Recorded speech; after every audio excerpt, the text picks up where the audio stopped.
ഭാവിയിൽ 500 കോടി മനുഷ്യർ ഒരു മാരകമായ വൈറസ് മൂലം മരണപ്പെടുകയാണ്. ബാക്കിയുള്ളവർ ഭൂമിക്കടിയിൽ ഒരു തുരങ്കമുണ്ടാക്കി അവിടെ ജീവിക്കുന്നു. ഭൂമിക്ക് മുകളിൽ വന്നാൽ അവർ മരിച്ചു വീഴും. ഈ ഒരു അവസ്ഥയിൽ നിന്ന് മോചിതരാകാൻ അവർക്ക് ഒരു വഴിയേ മുന്നിലുള്ളൂ. ടൈം ട്രാവലർ വഴി ഭൂതകാലത്തിലേക്ക് വരണം. അതായത് 2035 നിന്നും 1996 എത്തിയിട്ട് വൈറസ് പകരാനിടയായ ആ സാഹചര്യത്തെ തടയണം. അതിനായി ജെയിംസ് കോൾ എന്നൊരു കുറ്റവാളിയെ നിയോഗിക്കുകയാണ്. 1995 പുറത്തിറങ്ങിയ 12 മങ്കീസ് എന്ന സയൻസ് ഫിക്ഷൻ മൂവിയുടെ കഥ പറയുന്ന രണ്ടാം ഭാഗമാണിത്. ആദ്യ ഭാഗം കാണാത്തവരുണ്ടെങ്കിൽ ആദ്യം അത് പോയി കണ്ടിട്ട് വരൂ, എന്നാലേ നിങ്ങൾക്ക് കഥ പൂർണ്ണമായും മനസ്സിലാകൂ. ഫസ്റ്റ് പാർട്ടിന്റെ ലിങ്ക് ഞാൻ ഡിസ്ക്രിപ്ഷനിലും കമന്റ് ബോക്സിലും കൊടുത്തിട്ടുണ്ട്. അതല്ലെങ്കിൽ മുകളിൽ ഇപ്പോൾ ഒരു ഐ കാർഡ് വന്നില്ലേ, അതിൽ ക്ലിക്ക് ചെയ്താലും മതി. ഈ ഒരു കഥ അവസാനിക്കുമ്പോൾ നിങ്ങളുടെ കിളി പറക്കുന്ന ഒരു ഗംഭീര ട്വിസ്റ്റ് തന്നെയുണ്ട്. അക്കാര്യം ഞാൻ നിങ്ങൾക്ക് ഉറപ്പു തരാം. എന്നാൽ നമുക്ക് നേരെ രണ്ടാം ഭാഗത്തിലേക്ക് അങ്ങോട്ട് പോയാലോ? സോ വെൽക്കം ബാക്ക് ടു കഥ പറയുമ്പോൾ.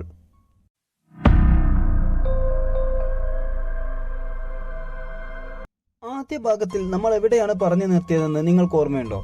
1990 നിന്നും തിരികെ 2035 ജെയിംസ് കോളിനെ സയന്റിസ്റ്റുകൾ കുറച്ച് ഫോട്ടോസ് കാണിക്കുന്നു. അതിൽ 1990 ജെയിംസ് ഭ്രാന്താശുപത്രിയിലായിരുന്നപ്പോൾ അവന്റെ കൂടെ ഉണ്ടായിരുന്ന ജെഫ്രിയുടെ ഫോട്ടോ കാണുകയാണ്. ഭ്രാന്തനായ ജെഫ്രിയെ ഈ സയന്റിസ്റ്റുകൾക്ക് എങ്ങനെ അറിയാം? ജെഫ്രിയും 12 മങ്കീസുമായി എന്തെങ്കിലും ബന്ധമുണ്ടോ? വഴിയെ മനസ്സിലാക്കാം. പിന്നീട് ആ സയന്റിസ്റ്റുകൾ ജെയിംസിനോട് നിനക്ക് ഞങ്ങൾ ഒരു അവസരം കൂടി തരികയാണെന്ന് പറഞ്ഞ് അവനെ വീണ്ടും 2035 നിന്നും 1996 അയക്കുകയാണ്. ഇപ്രാവശ്യം അവന്റെ കൂടെ മറ്റൊരുത്തനെ കൂടി അയക്കുന്നുണ്ട്. റോസി, അതാണ് അവന്റെ പേര്. ഇപ്പൊ അവർ രണ്ടുപേരെ 1996 അയക്കുകയാണ്. പക്ഷെ ഇത്തവണ ഏറ്റവും വലിയ മിസ്റ്റേക്ക് തന്നെ സംഭവിക്കുകയാണ്. അതായത് അവർ ഇപ്രാവശ്യം എത്തപ്പെട്ടത് 1997 ആയിരുന്നില്ല, മറിച്ച് രണ്ടാം ലോക മഹായുദ്ധത്തിന്റെ കാലഘട്ടത്തിലേക്കായിരുന്നു. ഒരു യുദ്ധക്കളത്തിലേക്കാണ് അവൻ ചെന്ന് വീഴുന്നതും. ഇപ്പോൾ അവിടെ വെച്ച് ജെയിംസ് റോസിയെ കാണുകയാണ്. അവനും അവിടെ തന്നെയാണ് വന്ന് വീണിട്ടുള്ളത്. എന്നാൽ റോസിക്ക് ഈ യുദ്ധത്തിൽ പരിക്കേറ്റിരുന്നു. അവിടെ ഉണ്ടായിരുന്ന സൈനികർ അവനെ സ്ട്രക്ചറിൽ എടുത്തു കൊണ്ടുപോവുകയാണ്.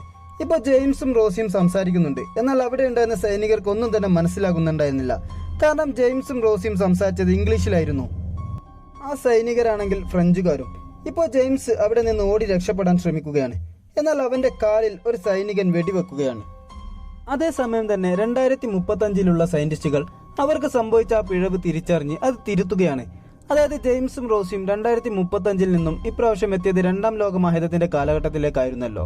ആ ഒരു മിസ്റ്റേക്ക് അവർ തിരുത്തുകയാണ്. എന്നിട്ട് ജെയിംസിനെയും റോസിയെയും തിരിച്ച് 1996 എത്തിക്കുകയാണ്. ഇപ്പോൾ 1996 കാണിക്കുന്നത്. ഇപ്പോൾ അവിടെ മറ്റു ഡോക്ടേഴ്സിന് ക്ലാസ് എടുത്തുകൊണ്ടിരിക്കുന്ന ഡോക്ടർ കാതറിനെയാണ് കാണിക്കുന്നത്. കാതറിനെ നിങ്ങൾക്ക് ഓർമ്മയില്ലേ? ജെയിംസ് 1990 പോലീസ് സ്റ്റേഷനിലായിരുന്നപ്പോൾ അവനെ കാണാൻ വന്നില്ലേ? ജെയിംസിന്റെ സംസാരത്തിൽ നിന്ന് എന്തൊക്കെയോ സംശയങ്ങൾ തോന്നിയിരുന്ന അതേ കാതറിൻ. ഈ ഒരു 6 വർഷം കൊണ്ട് അവൾ ഒരു വലിയ ഡോക്ടറായിട്ടുണ്ട്. അവളിപ്പോൾ പ്രത്യേക സ്വഭാവമുള്ള പ്രത്യേക തരത്തിലുള്ള മാനസിക വിഭ്രാന്തിയുള്ള പേഷ്യൻസിനെ കുറിച്ച് മറ്റ് ഡോക്ടേഴ്സിന് ക്ലാസ് എടുത്തു കൊടുക്കുകയാണ്. അവരിപ്പോൾ റോസിയെ കുറിച്ചാണ് പഠിക്കുന്നത്. ജെയിംസ് 1990 വന്നപ്പോൾ പോലീസിനോടും ഡോക്ടേഴ്സിനോടും എന്താണോ പറഞ്ഞിരുന്നത് അതുപോലെ തന്നെയാണ് റോസിയും സംസാരിച്ചിരുന്നത്.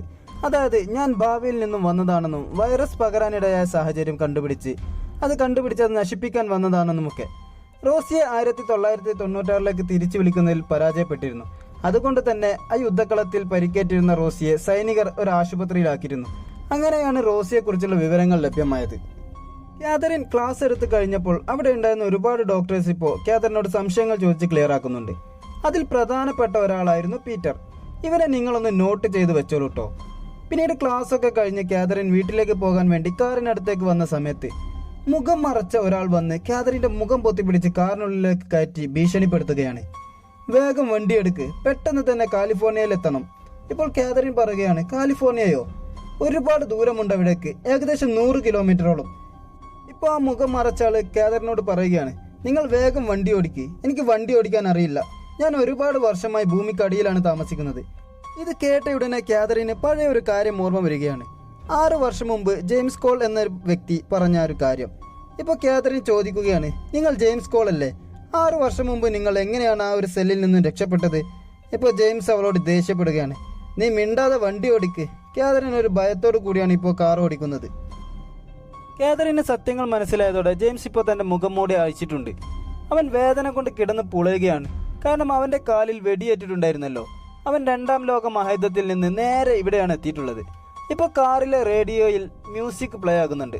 ഇത് കേട്ട ജെയിംസ് സങ്കടം കൊണ്ട് കരയുകയാണ്. അവൻ ആ മ്യൂസിക് വളരെയധികം ഇഷ്ടപ്പെട്ടിരുന്നു. കാരണം വർഷങ്ങളായി ഭൂമിയിൽ ജീവിച്ചിരിക്കുന്ന അവൻ മ്യൂസിക് എങ്ങനെ കേൾക്കാനാണ്? ഇതുകൊണ്ട് തന്നെയാണ് അവൻ ആ സങ്കടം വന്നത്. പിറ്റേ ദിവസം രാവിലെ ആയിട്ടുണ്ട്. ജെയിംസ് കാതറിനെയും കൊണ്ട് എവിടെയൊക്കെ വന്നിട്ടുണ്ട്. അവൻ ഉറങ്ങുകയാണ്. അവൻ പതിവ് പോലെ ആ ഒരു സ്വപ്നം കാണുകയാണ്. ഒരാൾ വെടിയേറ്റ് വീഴുന്നു. അയാളുടെ അടുത്തേക്ക് ഒരു സ്ത്രീ കരഞ്ഞുകൊണ്ട് ഓടി വരുന്നു. ജെയിംസ് പെട്ടെന്ന് തന്നെ ഞെട്ടി ഉണരുകയാണ്. ഇപ്പോൾ ജെയിംസ് കാതറിൻ്റെ അടുത്തേക്ക് പോവുകയാണ്. അവൻ അവളെ കൈയും കാലും കെട്ടിയിട്ടിട്ടുണ്ട്. അവൻ അവളെ ഇങ്ങനെ സൂക്ഷിച്ച് നോക്കുകയാണ്. എന്നിട്ട് അവളോട് പറയുകയാണ്, ചെറുപ്പം മുതൽ ഞാൻ കാണുന്ന ആ ഒരു സ്വപ്നത്തിലെ സ്ത്രീ അത് നീ തന്നെയാണ്. എന്നാൽ നിന്റെ മുടിയുടെ നിറം മാത്രം വ്യത്യാസമുണ്ട്. ഇപ്പോൾ കാതറിൻ മിസ്സായ കാര്യം എല്ലാവരും അറിഞ്ഞിട്ടുണ്ട്. ജെയിംസ് കോളാണ് അവളെ തട്ടിക്കൊണ്ട് പോയതെന്നുമുള്ള അഭ്യൂഹങ്ങൾ ടി.വിയിൽ കാണിക്കുകയാണ്. പിന്നീട് ജെയിംസ് കോളും കാതറിനും അവിടെ നിന്ന് പോവുകയാണ്. കാതറിൻ ഇപ്പോൾ തൻ്റെ കാർ എങ്ങോട്ടെന്നറിയാതെ ഓടിച്ചു പോവുകയാണ്. എന്നാൽ ജെയിംസ് കോളിന് വ്യക്തമായ ലക്ഷ്യമുണ്ടായിരുന്നു.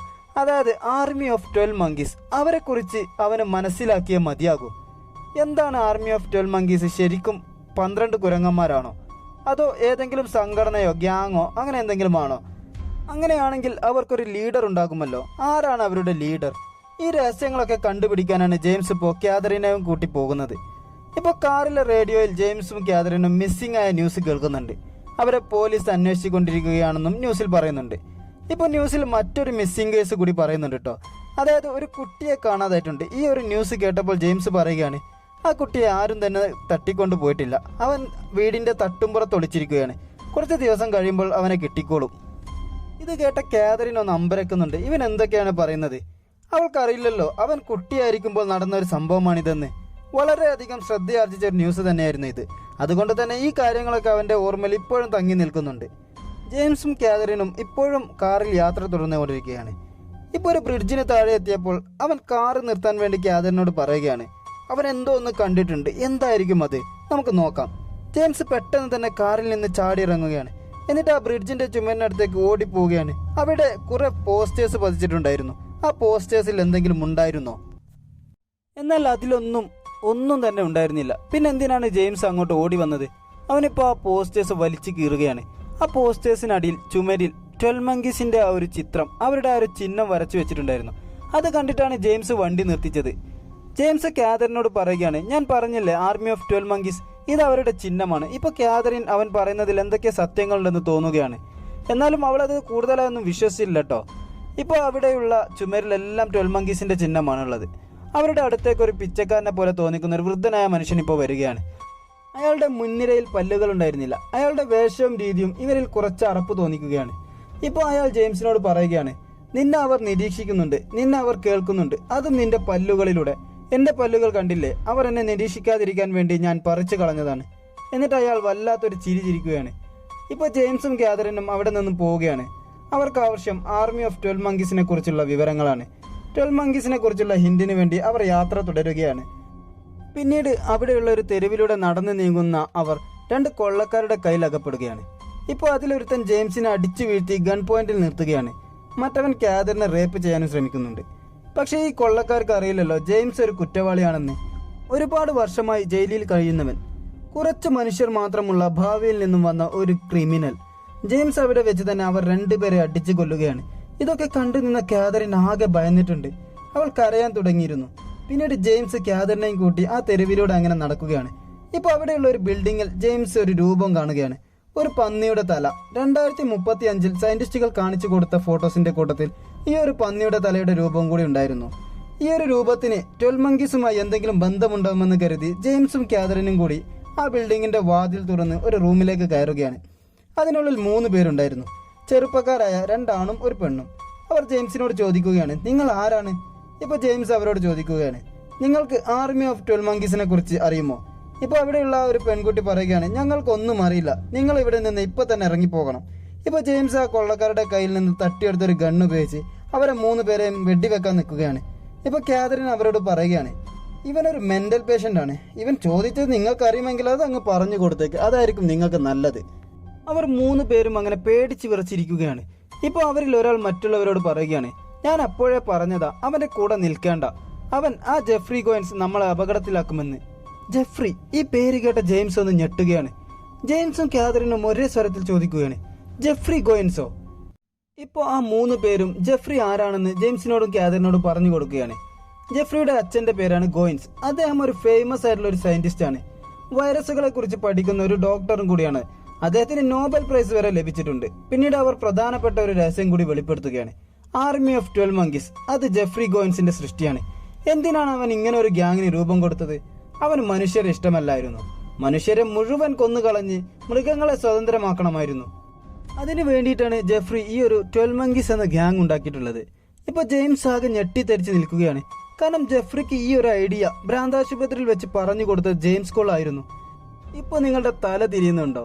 തീർച്ചയായും നിങ്ങളുടെ കിളി പോയി തുടങ്ങിയിട്ടുണ്ടാകും അല്ലേ?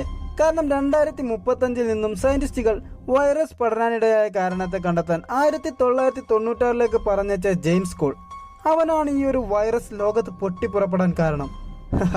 എന്താലേ? എന്നാൽ ഇതൊന്നുമല്ല ട്വിസ്റ്റുകൾ, ഇനിയും വരാനിരിക്കുന്നതേ ഉള്ളൂ.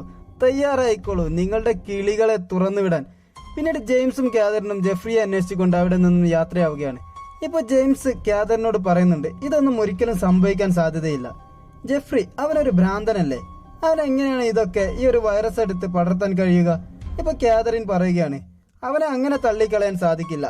ജെഫ്രി അവൻ ഡോക്ടർ ഗോയിൻസിന്റെ മകനാണ്. അദ്ദേഹം വൈറസിനെ കുറിച്ച് പഠിക്കുന്നതിൽ നൊബേൽ പ്രൈസ് വരെ നേടിയിട്ടുണ്ട്. വൈറസിന്റെ ഒരുപാട് വകഭേദങ്ങൾ അദ്ദേഹത്തിന്റെ ലാബിൽ ഉണ്ടായിരിക്കും. അവയിൽ ഏതെങ്കിലും ഒന്ന് എടുത്ത് പടർത്താനായിരിക്കും ജെഫ്രിയുടെ പ്ലാൻ. ഇപ്പൊ കാതറിൻ ഒരു കാര്യം ശ്രദ്ധിക്കുകയാണ്, അതായത് ജെയിംസ് കോൾ ഭയങ്കരമായി വേദന സഹിക്കുന്നുണ്ട്. ഈ സമയത്താണ് കാതറിൻ ജെയിംസിന്റെ കാലിലെ ആ ഒരു മുറിവ് കാണുന്നത്. ഇപ്പൊ കാതറിൻ ചോദിക്കുകയാണ്, എന്താണിത്? എങ്ങനെയാണിത് സംഭവിച്ചത്? ഇതിൽ നിന്നും രക്തമൊലിക്കുന്നുണ്ടല്ലോ. ഇപ്പൊ ജെയിംസ് പറയുകയാണ്, വെടി കൊണ്ടതാണ്. അതായത് 2035 നിന്നും സയന്റിസ്റ്റുകൾ 1996 അയച്ചു. എന്നാൽ ആദ്യ തവണ ഞാൻ 1990 എത്തിയത്. പിന്നീട് തിരിച്ചു വിളിച്ചു. ശേഷം രണ്ടാമതും 1996 അയച്ചപ്പോൾ വലിയൊരു മിസ്റ്റേക്ക് തന്നെ സംഭവിച്ചു. 2ാം ലോകമഹായുദ്ധത്തിന്റെ പോർക്കളത്തിലേക്കാണ് ഞങ്ങൾ വന്നു വീഴുന്നത്. അവിടെ വെച്ചാണ് എനിക്ക് വെടിയേറ്റത്. ഇതെല്ലാം കേട്ടുകൊണ്ടിരിക്കുന്ന കാതറിന്റെ അവസ്ഥ നിങ്ങളൊന്ന് ആലോചിച്ച് നോക്കൂ. നിങ്ങളെപ്പോലെ തന്നെ അവളും ഇപ്പൊ കിളി പോയി നിൽക്കുകയാകും അല്ലേ? പിന്നീട് കാതറിൻ കാർ നേരെ ഒരു കാട്ടിലേക്ക് ഓടിച്ചു പോവുകയാണ്. അവിടെ വെച്ച് അവൾ ജെയിംസിന്റെ കാലിൽ നിന്നും ആ ഒരു ബുള്ളറ്റ് നീക്കം ചെയ്യുകയാണ്. ആ ഒരു ബുള്ളറ്റ് അവൾ ഭദ്രമായി തന്നെ സൂക്ഷിച്ചു വെക്കുന്നുണ്ട്. പിന്നീട് അവർ നേരെ പോയത് ഡോക്ടർ ഗോയിൻസിന്റെ വീട്ടിലേക്കാണ്, അതായത് ജെഫ്രിയുടെ വീട്ടിലേക്ക്. അവരിപ്പോ അവിടെ എത്തിയിട്ടുണ്ട്. ജെയിംസ് അവിടെയുള്ള സെക്യൂരിറ്റി ഗാർഡുടെ കണ്ണ് വെട്ടിച്ച് അകത്തേക്ക് കയറാനുള്ള ശ്രമത്തിലാണ്. ഈ സമയം അവിടെ ഉണ്ടായിരുന്ന 2 സെക്യൂരിറ്റി ഗാർഡ്സ് സംസാരിച്ചു കൊണ്ടിരിക്കുകയാണ്. അതെന്താന്ന് വെച്ചിട്ടുണ്ടെങ്കിൽ ജെയിംസും കാതറിനും മിസ്സിംഗ് ആണെന്ന ന്യൂസ് വന്ന സമയത്ത് തന്നെ ഒരു കുട്ടിയെയും കാണാനില്ലെന്ന ന്യൂസ് ഉണ്ടായിരുന്നല്ലോ. ആ ഒരു കാര്യത്തെക്കുറിച്ചാണ് ആ ഒരു ഗാർഡ്സ് സംസാരിക്കുന്നത്. പിന്നീട് ജെയിംസ് എങ്ങനെയൊക്കെയോ ആ വീടിനുള്ളിൽ കയറി പറ്റുകയാണ്. അവിടെ വീടിനുള്ളിൽ ഒരു പാർട്ടി നടക്കുകയാണ്. ഡോക്ടർ ഗോയിൻസ് സംസാരിച്ചു കൊണ്ടിരിക്കുകയാണ് ആ പാർട്ടിയിൽ. അത് കേട്ടുകൊണ്ടിരിക്കുന്ന കുറച്ച് പേരുണ്ട്. ആ കൂട്ടത്തിൽ ഡോക്ടറുടെ മകനായ ജെഫ്രിയും ഇരിക്കുന്നുണ്ട്. അവനിപ്പോൾ ആളാകെ മാറിയിരിക്കുന്നു. വളരെയധികം വെൽ ഡ്രസ്ഡ് ആയിട്ടാണ് അവൻ ഇരിക്കുന്നത്. അവന്റെ അസുഖമൊക്കെ മാറിയെന്നാണ് തോന്നുന്നത്. ഇപ്പോൾ ഒരു സെക്യൂരിറ്റി ഗാർഡ് വന്നിട്ട് ജെഫ്രിയോട് പറയുകയാണ്, സാർ നിങ്ങളെ കാണാൻ ഒരാൾ വന്നിട്ടുണ്ട്, നിങ്ങളെ പരിചയമുണ്ടെന്നാണ് പറയുന്നത്. ഇപ്പോൾ മനസ്സില്ല മനസ്സോടെ ജെഫ്രി ആ പാർട്ടിയിൽ നിന്നും ബ്രേക്ക് എടുത്ത് തന്നെ കാണാൻ വന്നയാളുടെ അടുത്തേക്ക് പോവുകയാണ്. ജെയിംസിനെ ജെഫ്രി ഇപ്പോൾ സൂക്ഷിച്ച് നോക്കുന്നുണ്ട്. എന്നാൽ ജെഫ്രിക്ക് ജെയിംസിനെ പരിചയം പോയിട്ട് ഒന്ന് കണ്ട ഓർമ്മ പോലും ഇല്ലായിരുന്നു. കാരണം ജെയിംസിനെ ഭ്രാന്താശുപത്രിയിൽ വെച്ച് അവന് ഭ്രാന്തുള്ളപ്പോഴല്ല പരിചയപ്പെട്ടത്. അവന്റെ അസുഖം മാറിയതോടെ അവൻ ആ കാര്യങ്ങളൊക്കെ മറന്നിട്ടുണ്ടെന്ന് തോന്നുന്നു. ഇപ്പൊ ജെഫ്രി ജെയിംസിനെ അറിയില്ലെന്ന് പറഞ്ഞ് അവിടെ നിന്നും പോവുകയാണ്. ജെയിംസ് ഓരോ കാര്യങ്ങൾ പറഞ്ഞ് അവന്റെ ഓർമ്മയിൽ കൊണ്ടുവരാൻ ശ്രമിക്കുന്നുണ്ട്. എന്നാൽ ജെഫ്രി അതൊന്നും ശ്രദ്ധിക്കാതെ അവിടെ നിന്നും പോവുകയാണ്. ഇപ്പൊ ജെയിംസ് വിളിച്ച് പറയുകയാണ്, എനിക്ക് ആർമി ഓഫ് 12 മങ്കീസിനെ കുറിച്ച് അറിയാം, അവരെന്താണ് ചെയ്യാൻ പോകുന്നതെന്നും അറിയാം. ഇത് കേട്ട സമയത്ത് ജെഫ്രി ഒന്ന് ഞെട്ടുകയാണ്. അവൻ രഹസ്യമാക്കി വെച്ചിരുന്ന ഈ ഒരു കാര്യം ഇവൻ എങ്ങനെയാണ് അറിയുന്നത്? ഇപ്പൊ ജെഫ്രി അവിടെയുള്ള ഗാർഡ്സിനോട് പറയുകയാണ്, എനിക്ക് ഇവനെ അറിയാം, നിങ്ങൾ പോയിക്കോളൂ. എന്നിട്ടിപ്പോ ജെഫ്രിയും ജെയിംസും കൂടി മറ്റൊരു മുറിയിലേക്ക് പോവുകയാണ്. ഇപ്പോൾ ജെയിംസ് ജെഫ്രിയുടെ അടുത്ത് ചോദിക്കുകയാണ്, ജെഫ്രി നീ ഇതെന്തൊക്കെയാണ് ചെയ്യാൻ പോകുന്നത്? ഞാൻ അന്ന് പറഞ്ഞതുപോലെ മനുഷ്യരെ മുഴുവൻ കൊന്നുകളഞ്ഞിട്ട് നീ മൃഗങ്ങളെ സ്വതന്ത്രമാക്കാൻ പോവുകയാണോ? ഇപ്പൊ ജെഫ്രി പറയുകയാണ്, നീ എന്തൊക്കെയാണ് പറയുന്നത്? നീ പറയുന്നതൊന്നും എനിക്ക് മനസ്സിലാകുന്നില്ല. ഇപ്പൊ ജെയിംസ് പറയുകയാണ്, നീ പടർത്താൻ പോകുന്ന ആ വൈറസ് ഉണ്ടല്ലോ, അതിനെക്കുറിച്ച് പറയ്, അതെങ്ങനെയാണ് നീ ചെയ്യാൻ പോകുന്നത്? ഇപ്പൊ ജെഫ്രിയുടെ മട്ടും ഭാവമൊക്കെ അങ്ങ് മാറുകയാണ്. അവനിപ്പോ പറയുകയാണ്, ആ നമ്മുടെ ആ പഴയ പ്ലാൻ അല്ലേ, അത് നമുക്ക് ചെയ്യണം. വൈറസിനെ നമുക്ക് ഭൂമിയിൽ പടർത്തണം. നിനക്കൊരു കാര്യം അറിയുമോ? എൻ്റെ അച്ഛൻ്റെ കയ്യിൽ ഒരുപാട് വൈറസ് ഉണ്ട്, അത് മുഴുവൻ നമുക്ക് ഈ ലോകത്ത് പടർത്തണം. ഇപ്പൊ ജെയിംസിന് ദേഷ്യം വരികയാണ്. അവൻ ജെഫ്രിയുടെ കഴുത്തിൽ കുത്തിപ്പിടിച്ച് ചുമരിനോട് ചേർത്ത് നിർത്തി പറയുകയാണ്, നീ കാരണം ഞാൻ അടക്കം ഒരുപാട് പേർക്ക് ഭൂമിക്കടിയിൽ താമസിക്കേണ്ട ഗതികേട് വന്നിട്ടുണ്ട്. ഇപ്പൊ സെക്യൂരിറ്റി ഗാർഡ്സ് അങ്ങോട്ട് ഓടി വരികയാണ്. അവർ ജെയിംസിനെ അവിടെ ഇട്ട് അടിക്കുകയാണ്. ജെയിംസ് ഇപ്പൊ എങ്ങനെയൊക്കെയോ അവിടെ നിന്ന് മോടി രക്ഷപ്പെടുന്നുണ്ട്. ഇതേ സമയം മുകളിലത്തെ നിലയിൽ നിന്നും ജെഫ്രി ഉറക്കെ വിളിച്ച് പറയുന്നുണ്ട്, ഈ ലോകം മുഴുവൻ ഞാൻ നശിപ്പിക്കും, മനുഷ്യരെ മുഴുവൻ ഞാൻ കൊല്ലും. ഇപ്പോൾ ജെയിംസ് കോൾ ഓടി അവരുടെ കാറിൻ്റെ അടുത്ത് എത്തുകയാണ്. എന്നിട്ട് കാറിൻ്റെ ഡിക്കി തുറക്കുകയാണ്. അപ്പോൾ അതിനകത്തതാ കാതറിൻ രക്ഷപ്പെടാതിരിക്കാൻ വേണ്ടി ജെയിംസ് അവളെ കാറിൻ്റെ ഡിക്കിയിൽ അടച്ചിട്ടതായിരുന്നു. ഡിക്കി തുറന്ന പാടെ കാതറിൻ അവനിട്ടൊരു ചവിട്ടങ്ങ് കൊടുത്തു. പിന്നെ ജെയിംസിനെ ഇട്ട് തലങ്ങും വിലങ്ങും അടിക്കാൻ തുടങ്ങി. നീ എന്താടാ ഈ ചെയ്തത്? കുറച്ച് സമയം കൂടി കഴിഞ്ഞിരുന്നെങ്കിൽ ഞാൻ ശ്വാസം മുട്ടി ചത്തുപോകുമായിരുന്നില്ലേ? എന്നാൽ ജെയിംസ് അവളെ ഒന്നും ചെയ്യാതെ അവിടെ നിലത്തിരുന്ന് കരയുകയാണ്. അവന്റെ മുഖത്തെ രക്തക്കറ കണ്ട കാതറിൻ ഇപ്പോൾ ചോദിക്കുകയാണ്, നീ വീണ്ടും ആരെങ്കിലും കൊന്നിട്ടാണോടാ ഇങ്ങോട്ട് വന്നിട്ടുള്ളത്? ഇപ്പോൾ കരഞ്ഞുകൊണ്ട് ജെയിംസ് പറയുകയാണ്, കാതറിൻ നീ പറഞ്ഞത് ശരിയാണ്, 500 കോടി മനുഷ്യരെ ഞാൻ കൊന്നു കളഞ്ഞിട്ടുണ്ട്. അവൻ ജെഫ്രി നടപ്പിലാക്കാൻ പോകുന്ന ആ ഒരു പ്ലാൻ, അതിന്റെ ഐഡിയ പറഞ്ഞു കൊടുത്തത് ഞാൻ തന്നെയാണ്. ഇപ്പോൾ ജെയിംസിന്റെ ഭാവമൊക്കെ മാറാൻ തുടങ്ങി. കരഞ്ഞുകൊണ്ടിരുന്ന അവനിപ്പോൾ ചിരിക്കാൻ തുടങ്ങി. എന്നിട്ട് അവൻ പറയുകയാണ്, ഇനി ഒന്നും മാറ്റാൻ കഴിയില്ല, എല്ലാം സംഭവിക്കുക തന്നെ ചെയ്യും, ഒരാൾക്കും തടയാൻ കഴിയില്ല. ഇപ്പോൾ കാതറിൻ പറയുന്നുണ്ട്, ഇതൊക്കെ നിനക്ക് തോന്നുന്നതാണ് ജെയിംസ്, നീ പേടിക്കേണ്ട, ഒന്നും തന്നെ സംഭവിക്കില്ല. ആ ഒരു സമയം അതിലൂടെ കുറച്ച് പോലീസുകാർ അങ്ങോട്ട് വരുന്നുണ്ട്. ഇത് മനസ്സിലാക്കിയ കാതറിൻ ആ പോലീസുകാരെയൊക്കെ തന്റെ കാറിന്റെ ഹോൺ അടിച്ചുകൊണ്ട് അങ്ങോട്ടേക്ക് വിളിക്കുകയാണ്. കാതറിൻ ഇപ്പോഴും വിചാരിക്കുന്നത് ജെയിംസിന് ഭ്രാന്താണ്, അവൻ പറയുന്നതൊക്കെ കള്ളമാണെന്നാണ്. ഈ ഒരു സമയം ജെയിംസ് ഒരു ഭ്രാന്തനെ പോലെ പെരുമാറാനും തുടങ്ങിയിരുന്നു. അവിടെ ഉണ്ടായിരുന്ന ചെറിയൊരു അരുവിയിൽ അവൻ ഇറങ്ങി ചാടി കളിക്കുകയാണ്. അവനിങ്ങനെ വിളിച്ചു പറയുന്നുണ്ട്, ഈ ലോകമാണ് നല്ലത്, എന്ത് സുന്ദരമായ ലോകം, എന്ത് നല്ല വായുവാണിവിടെ, എന്ത് നല്ല വെള്ളമാണിവിടെ. പിന്നീട് ജെയിംസിന്റെ ശബ്ദമൊന്നും കേൾക്കാതായതോടെ കാതറിൻ അങ്ങോട്ട് തിരിഞ്ഞു നോക്കുകയാണ്. എന്നാൽ ജെയിംസ് നിന്നിരുന്ന സ്ഥലത്ത് അവനെ കാണാനില്ല. ആ ഒരു ഭാഗത്ത് വെള്ളത്തിന്റെ ഓളങ്ങൾ മാത്രം. അവൾ ആകെ അത്ഭുതപ്പെടുകയാണ്. ഇത് 2ാം തവണയാണ് അവൻ ഇങ്ങനെ പെട്ടെന്ന് അപ്രത്യക്ഷനാകുന്നത്. അവൻ എങ്ങോട്ടാണ് ഈ പോകുന്നത്? പിന്നീട് അവിടെ എത്തിയ പോലീസ് കാതറിനെയും കൂട്ടി പോലീസ് സ്റ്റേഷനിലേക്ക് പോവുകയാണ്. പോലീസ് അവളോട് ഒരുപാട് കാര്യങ്ങൾ ചോദിക്കുകയാണ്. ഇപ്പോൾ അവൾ അവിടെ നടന്ന കാര്യങ്ങളൊക്കെ പറഞ്ഞു കൊടുക്കുന്നുണ്ട്. പിന്നീട് അവൾ ആ പോലീസുകാരോട് പറയുകയാണ്, അവനെ നിങ്ങളൊന്നും തന്നെ ചെയ്യരുത്, അവൻ കരുതുന്നത് അവൻ ഭാവിയിൽ നിന്നും വന്നതാണെന്നാണ്, അവനൊരു ഭ്രാന്തനാണ്, അതുകൊണ്ട് തന്നെ അവനെ കിട്ടിയാൽ നിങ്ങൾ ഉപദ്രവിക്കാതെ ഹോസ്പിറ്റലിൽ കൊണ്ടുവരണം. പിന്നീട് അവൾ ജെയിംസിന്റെ കാലിൽ നിന്നെടുത്ത ഒരു ബുള്ളറ്റ് അത് പോലീസിന് കൈമാറുകയാണ്. എന്നിട്ട് അവൾ വീട്ടിലേക്ക് തിരിച്ചു പോവുകയാണ്. പോലീസ് സ്റ്റേഷനിൽ നിന്നും പുറത്തിറങ്ങിയ അവളെയും കാത്ത് ഒരുപാട് പത്രക്കാരും ചാനലുകാരും ഉണ്ടായിരുന്നു. കാരണം അറിയപ്പെടുന്ന ഒരു ഡോക്ടറായിരുന്ന കാതറിനെ 2 ദിവസമായി കാണാനില്ലായിരുന്നല്ലോ. ഇപ്പോൾ അവൾ വീട്ടിലെത്തിയിട്ടുണ്ട്. അവിടെ അവളുടെ അച്ഛനും അമ്മയും ആ ന്യൂസ് കണ്ടുകൊണ്ടിരിക്കുകയാണ്. ഇതേ സമയം കാതറിൻ മറ്റൊരു ന്യൂസ് കൂടി കാണാനിടയാവുകയാണ്. അതായത് കാതറിൻ്റെ ആ ഒരു മിസ്സിംഗ് ന്യൂസ് വന്ന ദിവസം കാണാതായ ഒരു കുട്ടിയില്ലേ, ആ ഒരു കുട്ടിയെക്കുറിച്ചുള്ള ന്യൂസ് ആയിരുന്നു അത്. കാണാതായ ആ കുട്ടിയെ കിട്ടിയിട്ടുണ്ട്. അവനെ ആരും തട്ടിക്കൊണ്ട് പോയതല്ല കേട്ടോ, അവൻ വീടിന്റെ തട്ടിമ്പുറത്ത് ഒളിച്ചിരിക്കുകയായിരുന്നു. ഈ ഒരു വാർത്ത കേട്ട കാതറിൻ ആകെ ഒന്ന് ഞെട്ടിത്തെറിച്ച് പോവുകയാണ്. കാരണം ഈ ഒരു സംഭവം നേരത്തെ തന്നെ ജെയിംസ് കോൾ അവളോട് പറഞ്ഞിരുന്നല്ലോ. പിന്നീട് ജെയിംസ് കോളിനെയാണ് കാണിക്കുന്നത്. 1996 നിന്നും കാണാതായ അവനിപ്പോൾ 2035 എത്തിയിട്ടുണ്ട്. അവിടെയുള്ള സയന്റിസ്റ്റുകൾ അവനെ തിരിച്ചു വിളിച്ചതായിരുന്നു. അവനിപ്പോൾ ആ ഒരു ബെഡിൽ കിടക്കുകയാണ്. ബോധം തെളിഞ്ഞ് അവൻ നോക്കുമ്പോൾ അവന്റെ ബെഡിന് ചുറ്റും ആ സയന്റിസ്റ്റുകൾ ആയിരുന്നു. അവരിപ്പോൾ ജെയിംസിനെ പ്രശംസ കൊണ്ട് മൂടുകയാണ്. കാരണം 1996 നിന്നും അവൻ ഒരുപാട് ഡാറ്റ കളക്ട് ചെയ്തിട്ടുണ്ട്. ആ ഒരു വൈറസ് പടർന്നത് എങ്ങനെയാണെന്ന് സയന്റിസ്റ്റുകൾക്ക് ഇപ്പോൾ മനസ്സിലായിരിക്കുന്നു. അതായത് ഡോക്ടർ ഗോയിൻസിന്റെ പക്കലുള്ള ഒരു വൈറസാണ് സ്പ്രെഡ് ആയിരിക്കുന്നത്. അതുകൊണ്ട് തന്നെ ഈ ഒരു സയന്റിസ്റ്റുകൾക്ക് ഈ ഒരു സാഹചര്യത്തെ തടയാനോ അല്ലെങ്കിൽ ഒരു മറുമരുന്ന് തയ്യാറാക്കാനോ കഴിഞ്ഞേക്കാം. പിന്നീട് 1996 കാണിക്കുന്നത്. കാതറിൻ ഒരു വലിയ ഡോക്ടറുടെ അടുത്ത് പോയി തനിക്കുണ്ടായ അനുഭവങ്ങൾ പങ്കുവെക്കുകയാണ്. അതായത് ആ ഒരു കുട്ടിയുടെ മിസ്സിംഗ് കേസും ജെയിംസിനെ കുറിച്ചും അവൻ പറഞ്ഞ ആ വൈറസിനെ പറ്റിയുമൊക്കെ. ഇപ്പോൾ ആ ഡോക്ടർ അവളെ കളിയാക്കുകയാണ്. നീ ഒരു ഡോക്ടറല്ലേ, ഭ്രാന്തനായ ഒരു പേഷ്യന്റ് പറയുന്നതൊക്കെ ഇങ്ങനെ വിശ്വസിക്കുകയാണോ? എന്നാൽ കാതറിന് ഇപ്പോൾ അവളുടെ സംശയങ്ങൾ ബലപ്പെടുകയാണ്. ജെയിംസ് കോൾ പറയുന്നതിൽ എന്തൊക്കെയോ സത്യങ്ങളുണ്ട്. പിന്നീട് 2035 കാണിക്കുന്നത്. ബെഡിൽ കിടക്കുന്ന ജെയിംസിന്റെ തലക്കുള്ളിൽ നിന്ന് ആരോ സംസാരിക്കുന്ന ഒരു ശബ്ദം കേൾക്കുന്നുണ്ട്. ഇപ്പോൾ ജെയിംസ് ആ ശബ്ദത്തോട് പറയുകയാണ്, നീ ആരാണെന്ന് എനിക്കറിയാം, നിന്നെ ഞാൻ കണ്ടിട്ടുണ്ട് 1996 മുൻനിരയിലെ പല്ലുകൾ എടുത്തു കളഞ്ഞ ആ ഒരു വൃദ്ധനല്ലേ നീ. ഇപ്പൊ ആ ഒരു ശബ്ദം ചിരിച്ചുകൊണ്ട് പറയുകയാണ്, നിനക്ക് ഇവിടെ നിന്നും രക്ഷപ്പെടണ്ടേ, ആകാശവും കടലും കാണണ്ടേ, അവളുടെ കൂടെ പോകണ്ടേ. പിന്നീട് ആ സീൻ അവിടെ കട്ടായി 1996 കാണിക്കുന്നത്. ഉറങ്ങിക്കൊണ്ടിരിക്കുന്ന കാതറിനെയാണ് കാണിക്കുന്നത്. അവൾക്കിപ്പോൾ ഒരു കോള് വരികയാണ്. പോലീസ് സ്റ്റേഷനിൽ നിന്നാണ് ആ ഒരു കോള് വന്നിട്ടുള്ളത്. ഇപ്പോൾ പോലീസ് കാതറിനോട് ഞെട്ടിപ്പിക്കുന്ന ഒരു കാര്യം പറയുകയാണ്. എന്തായിരിക്കും ആ കാര്യം? അതറിയണമെങ്കിൽ ഇതുവരെയും ചാനൽ സബ്സ്ക്രൈബ് ചെയ്യാത്തവരുണ്ടെങ്കിൽ പെട്ടെന്ന് തന്നെ സബ്സ്ക്രൈബ് ചെയ്ത് വെച്ചോളൂ. കാരണം ഇതിന്റെ ഒരു ക്ലൈമാക്സ് ഞാൻ 3ാം പാർട്ടിലാണ് വെളിപ്പെടുത്തുന്നത്. ഇനി അങ്ങോട്ട് വലിയ ട്വിസ്റ്റുകൾ തന്നെ വരുന്നുണ്ട്. നിങ്ങൾ ആരും ഒരിക്കലും പ്രതീക്ഷിക്കാത്തതായിരിക്കും ഇതിന്റെ ക്ലൈമാക്സ്. അപ്പോൾ 3ാം പാർട്ട് അപ്ലോഡ് ചെയ്ത ഉടനെ തന്നെ നിങ്ങൾക്ക് നോട്ടിഫിക്കേഷൻ ലഭിക്കാൻ ആ ബെല്ലൈക്കൺ കൂടി ഒന്ന് എനേബിൾ ചെയ്ത് വെച്ചോളൂ കേട്ടോ. ഈ ഒരു ഭാഗം നിങ്ങൾക്ക് ഇഷ്ടപ്പെട്ടെങ്കിൽ ലൈക്ക് ചെയ്യാനും ഷെയർ ചെയ്യാനും മറക്കരുത്. നിങ്ങളുടെ വിലപ്പെട്ട അഭിപ്രായങ്ങൾ കമൻറ്റ് ബോക്സിലൂടെ നിങ്ങൾ അറിയിക്കണം. കമൻസുകളാണ് എനിക്കുള്ള നിങ്ങളുടെ പ്രചോദനം.